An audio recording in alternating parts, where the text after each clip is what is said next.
Aku tahu tadi prospeknya tadi angkanya bagus, tapi dirimu naruh decknya di sini kayak gini. Jadi ini apakah angkanya real atau tidak, aku jadi perlu checking gitu. Kalau kamu nggak pede sama bisnismu, what the hell are you doing here? Mbak, udah balik ke dalam, perbaikin barangnya, perbaikan bisnisnya, ya dasarnya diperbaiki dulu.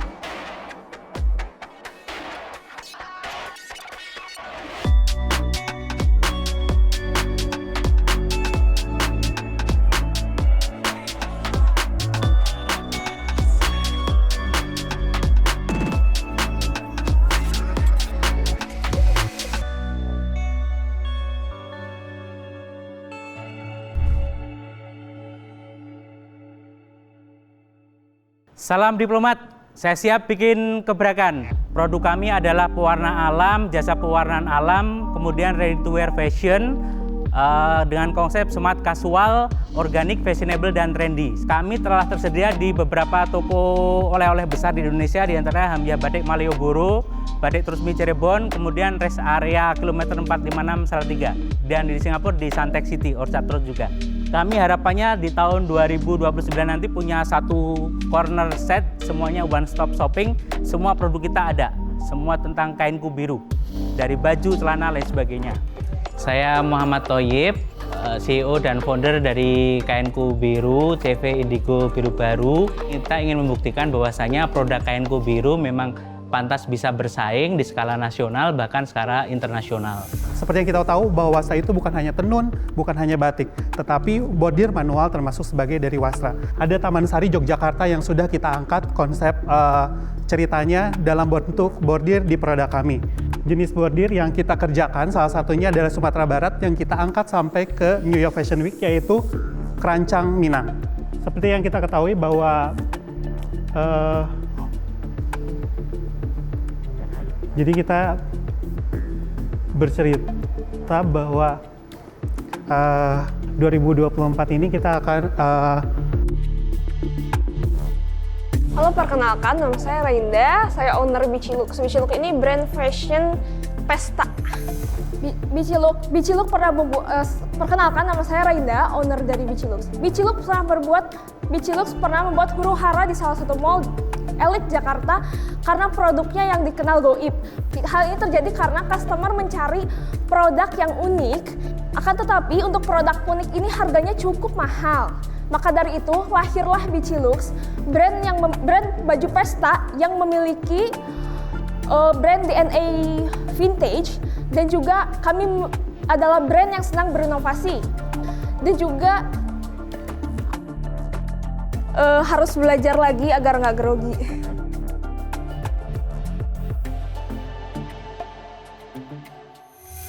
Ini tadi jadi laporan keuangan yang ada di deck itu real apa enggak? ini real. Soalnya kan aku lihat itu income statement dari 2022-2023. Tapi sales dan net profitnya kok angkanya sama semua ya? Aku tahu tadi prospeknya tadi angkanya bagus, tapi dirimu naruh decknya di sini kayak gini. Jadi ini apakah angkanya real atau tidak, aku jadi perlu checking gitu. Nggak ngeblank sih, cuman kan by data ya. Kalau data kan nggak bisa ngarang ya. Saya nggak hafal dari 2019 sampai 2024 ini, per bulannya tuh kita income-nya berapa gitu. Sebenarnya kan bisnismu cukup kuat ya, maksudnya numbers-nya gede banget, sampai bisa bikin viral gitu-gitu. Terus yang kita nggak pahamin kenapa kau butuh pendanaan untuk untuk buka store baru, tapi cash flow-mu harusnya bagus dengan angka segitu. Apa yang miss dari saya sebagai yang lihat datanya? Karena produknya itu udah keburu jadi sold di. Jadi kita ingin memperluas jangkauan juga gitu. Karena kalau jika kita membuka bazar di Jakarta itu masih tegang. Saya balik dikit ya. Ya. Cash flow-nya harusnya sehat nih saat ini. Kenapa dana hibahnya dipakai buat buka offline stores daripada kenapa harus buka offline store padahal cash flow-nya aman? Tarik nafas dulu. Oke. Ya, gimana? Karena jadi sebenarnya begini, Bici Looks itu punya penjahit itu 20 dan juga kita pun nggak nyambung. deg-degan jadi kayak kurang maksimal ngejawabnya. Oke, let's go.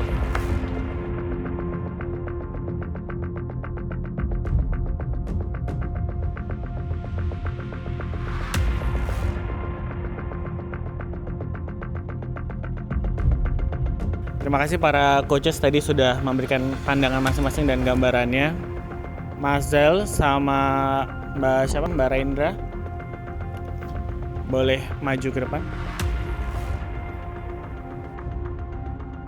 Aku cuma punya dari 3 medali, tidak semuanya bisa aku berikan.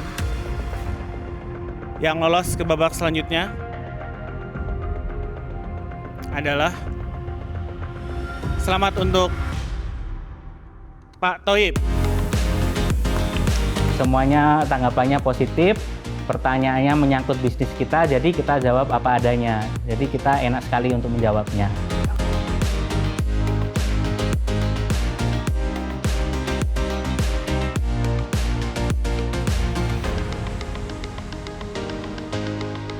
Sangat berpengaruh terhadap penilaian ternyata. Ya, udahlah. Ternyata kita nggak bisa nyenengin semua orang di sini, tapi ada hal-hal baik dan ada hal-hal yang bisa kita tingkatkan untuk improve ke depannya, dan sebagai semua juri ingin melihat hal itu ke depannya. So congratulations untuk favorite instrument Indonesia dan juga Genta Nala. Selamat buat kawan dan ulangan. Bullet, kamu masuk ke babak berikutnya barengan sama Aera Electric Violin. Let's go! Gulali Book dan Upscaps Indonesia. Semuanya lolos ke babak selanjutnya.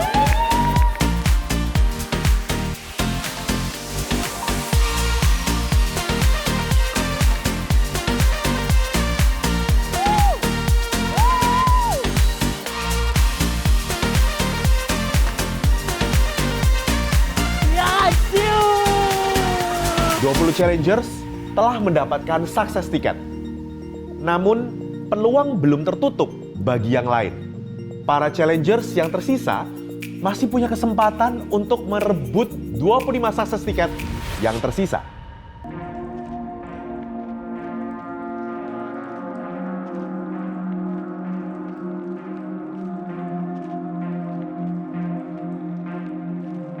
Semangat Pak Maulana. Yes, nama saya Maulana dari Cilacap dan saya ikutan DSC ini membawa produk baru yang mudah-mudahan bisa grow up lebih lagi, karena yang saya bawa adalah produk sandal dan turunan dari karet. Giceng, mungkin sedikit aneh tapi ini unik walaupun ada yang mencela, ini merek apaan? Sandal ini terbuat dari sisa-sisa sarung tangan yang memang kita olah kembali dari zero. Ini B2B, saya ingin ada B2B, fokus pada penjualan per daerah. Jadi kita sistemnya adalah mengajak teman-teman di kabupaten dan kota, ayo pasarkan, penetrasi langsung, ini yang lebih kuat. Halo, saya Dian Kartini, saya dari Toja Indonesia, basis kami ada di Jogja. Toja adalah nama yang kami adaptasi dari seorang penguasa di Sulawesi pada masanya. Nama ini mewakili 3 value dari yang kami miliki. Yang pertama adalah handcrafted by women artisan, yang kedua adalah craftsmanship, yang kami pilih adalah tenun kartu dari Mamasa, tapestry crochet, dan kumihimo. Saya ingin bisnis saya semakin meluas, mendapat networking, juga ilmu-ilmu yang berharga di DSC. Perkenalkan, nama aku Mochamat Arisha dari Cimahi, dan aku seorang mahasiswa. Bisnis aku Maore di bidang tas. Maore sendiri memiliki 17 varian produk yang berbeda-beda, yaitu clutch bag, sling bag, tote bag, dan lain-lain. Kemudian ada produk identitas, di mana Maore sendiri memiliki produk identitas berupa diamond pattern. Kemudian ini bisnis model saya, yaitu ada 3 hal, produk custom, kemudian marketplace, kita menjual secara online, kemudian ada secara bazar. Saya di sini karena sebenarnya melihat podcast Kasih Solusi dan melihat salah satu juri ada di podcast tersebut, dan saya tertarik untuk mengikuti lomba ini di sela-sela saya kuliah dan bisnis. Pak, Kita bertiga tuh tahun lalu kecewa loh sama Bapak. Siap, betul. Beneran kecewa. Karena kita berusaha memperjuangkan Bapak setengah mati, terus Bapak mengundurkan diri. Apa yang menjamin kalau kita kasih tempat nih buat Bapak gitu kan? Ya. Bapak bakal apa nih gitu kan? Takutnya ntar mundur lagi, mending saya kasih yang lain, Saya Pak. akan sampai final. Tujuan saya cari jaring. Hadiah nomor sekian dikasih alhamdulillah. Itu aja. Awas ya, aku nggak mau dengar kata mundur ya. Siap. Kalau Ya. lolos enak aja. Iya, kalau ya kan lolos. kalau lolos Bunda. Kalau lolos ya. Jadi janji dalam event ini ya saya selesaikan sampai akhir tanpa mundur ya. Deckmu tuh bagus banget, percaya deh. Kalau saya bawa ke investor tuh akan menarik. Tapi begitu lihat bisnis acumen-nya, kalah sama sebelah kamu tuh senior. Kamu pede nggak sih Mbak dengan bisnismu? Pede. Kok nggak ada produknya? Kecil banget di terakhir, nggak bisa dilihat. Kalau kamu nggak pede sama bisnismu, what the hell are you doing here? Mbak, udah balik ke dalam, perbaikin barangnya, perbaikan bisnisnya, dasarnya diperbaiki dulu. Aku terlihat seperti tidak percaya diri dengan tidak banyak mengekspos produk-produkku gitu. Jadi pelajaran bagus banget sih buat aku. Mas Arik, bagus banget produknya. Aku pengen melihat lebih jauh lagi gitu. Mudah-mudahan nanti kalau lolos ya kita bisa discuss lebih banyak lagi ya. Shock banget dan kaget, gak tahu kenapa karena gak ada judge dari para juri. Jadi saya pun bingung apakah emang bakal lolos atau enggak. Itu kan masih spekulasi juga karena belum ada keputusan final. Bagaimanapun kita masih masih melihat potensinya nanti di depan. Tapi ya ini adalah kompetisi, pasti ada yang menang, ada yang kalah. Jadi dengan berat hati, saya harus mengumumkan yang lolos ke babak berikutnya adalah Ariksyah dari Mauri. Selamat kamu lolos ke babak berikutnya.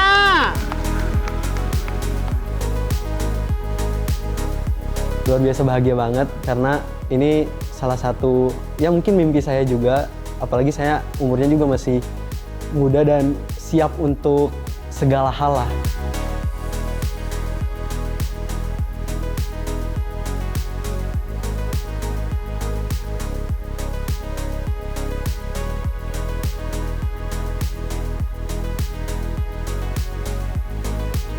Pak mau lolos babak berikutnya. Let's go Pak. Kita buktiin lagi Pak. Selamat Pak.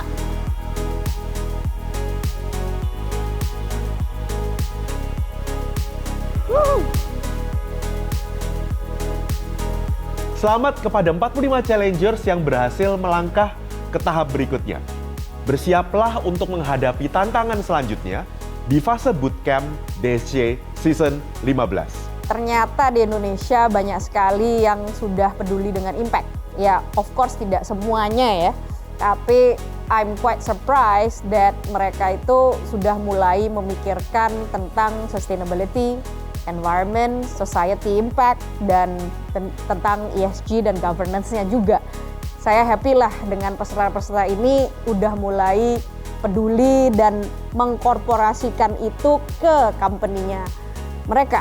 Walaupun mereka dengan stage yang berbeda-beda dari kecil sampai besar, ada yang sudah berpikir ke sana. Mereka yang telah teruji melalui kompetisi, teredukasi, dan tergabung dalam ekosistem DSC nyatanya berkembang. Di season 15 ini, untuk menunjukkan perkembangan tersebut, DSC mengundang kembali Dan.